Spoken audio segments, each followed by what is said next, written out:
มาทุกคนมาเบิ่งน้องของน้องปานสบายดีPPFC หมดทุกคนเด้อมื้อนี้น้องปานสิบา FC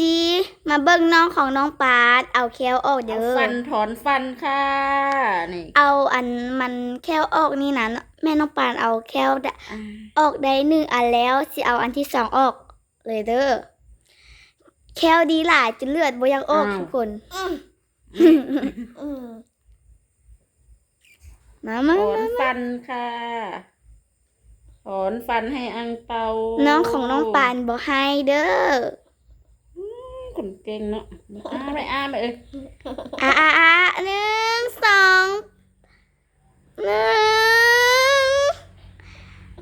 2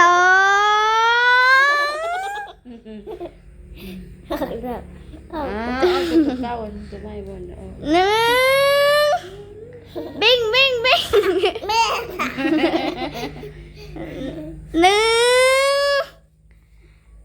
2 3กันคอนก่อนเนาะเอาคอนหัวกับคอนน่ะบัดนี้มาเริ่มละเอาน้ำมาไว้พร้อมนี่ก็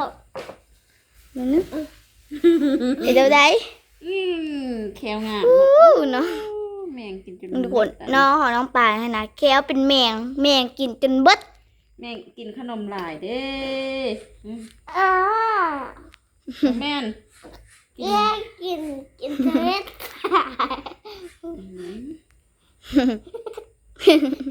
น่ากินจะเป็นได้ตังเชอกินจะเป็ดทุกคนเบิ่งแควของน้องปานยิ้มเล็บนี่ก็หาออกแล้วมันคอนเพราะมาขอนพร้อมกันนะทุกคนมันคอนคนละเทือจะมันสิบออกอ่ะเพื่อจะออกเทือน้อยละเลยได้มาเอาออกเลยบังดูแม่มาจะเอาออกกันเดียวเอาบ้านเราออกแคบกันเลย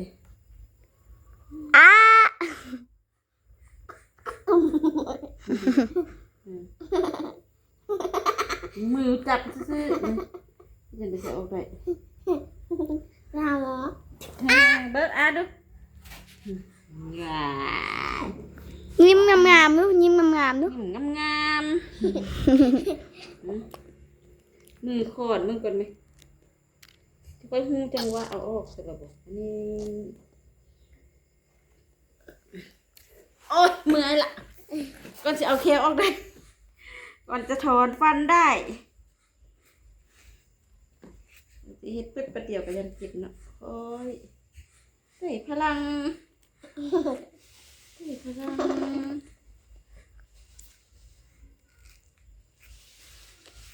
มนี่ก่อนอดทนนะเป็นยังอ้อยเป็นอะไรเลยแบบนี้ให้เลยคนเก่งเอ้าจะเฮ็ดสั้นไหม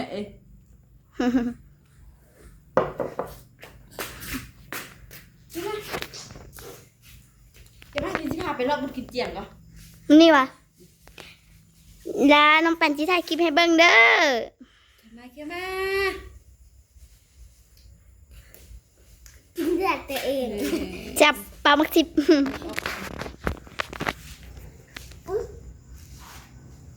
เอาออกใจละดีมาดีแม่หนาเดินจะรอดว่ามันจับเที่ยวมันจะค่อยไม่เอ็ด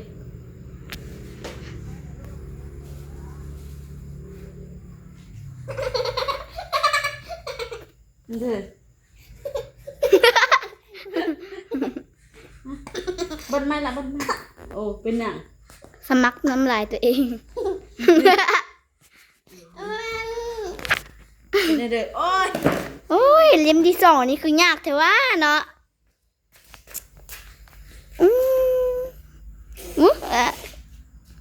เข้มมากบัดนี้ออกอะไรบัดนี้น่ะ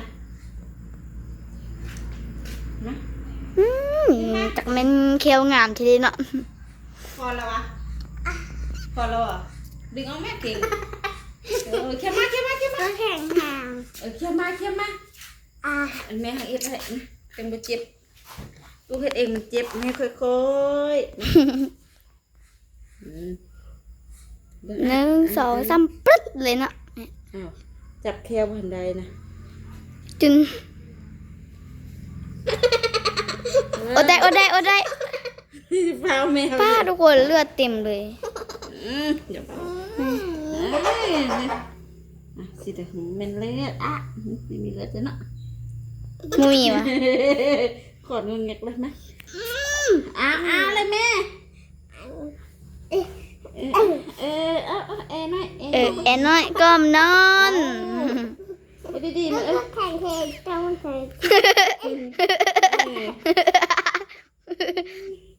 จับบุกแค่มันกับบุออกก็ ก่อนจะเอาเคลียร์ออกได้อันหนึ่ง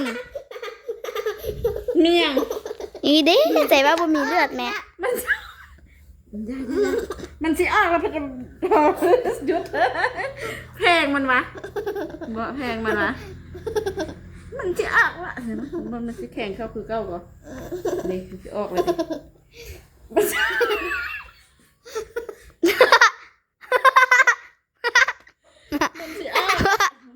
โคตรตลกเลย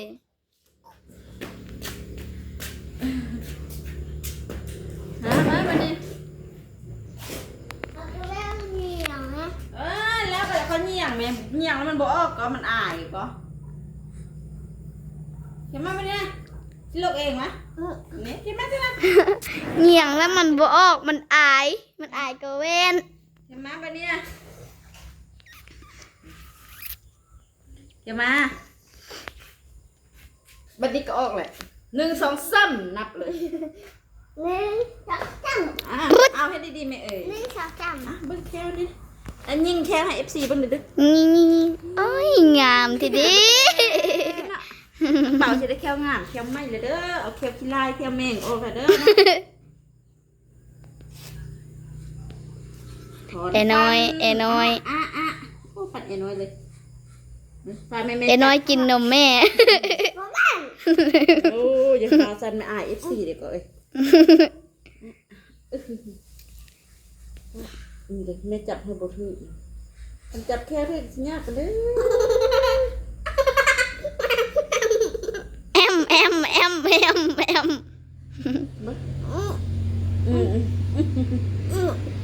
นะนี่สิมีเลือดมีลาดอันเลยมือคอดแล้ววะ แม่ลูกขอจับเบิ่งดูเป็นอะไรบ้าง เธอได้จับมึงดู เฮ้ยจับยังทันได้สำนักอุ้ยป้าคนเนี้ยคนว่าเลยออกเลือด ไปชมเทป มันจะเอาออกได้ทุกคนบ่มันง่ายเลย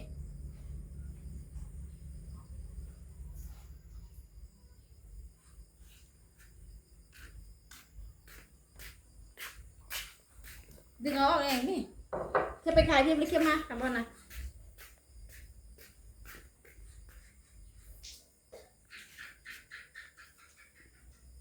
1 1 2 3 3 กันดึงแห่งจึ๊กออกเลยดึง1 2 3ดึงเลย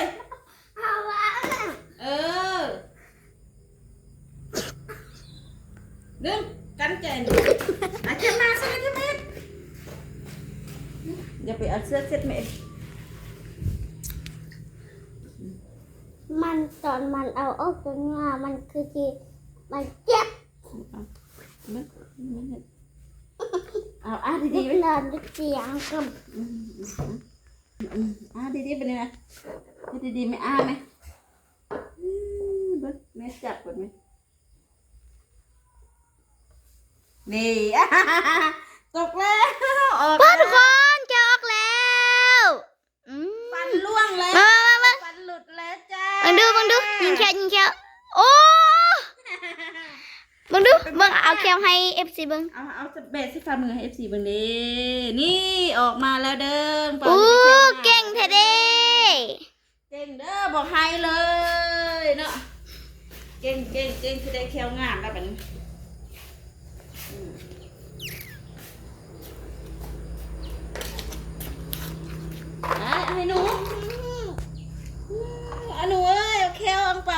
เอาแควดูไปเอาแควอังเปาแควงามมาเถอะเด้อเนาะแควมึงไปเอาแควกูมาไปไหนไปตลาด เบิ่งยิงแค่อีกนี่วัน ยิงแควเอฟซีเบิ่งดู ยิง อ้าว โอ้แม่เบิ่งแควน้องอยู่ไหนอันนี้เก็บยิง นี่ อยู่ วันนี้น่ะใส่เบิ่งดูลูก การ โอ้ สอนปาน เบิ่ง ของน้อง เอ้ยสวยจัง เรียบ โอ้ ร้อย เถอะว่าบ่ได้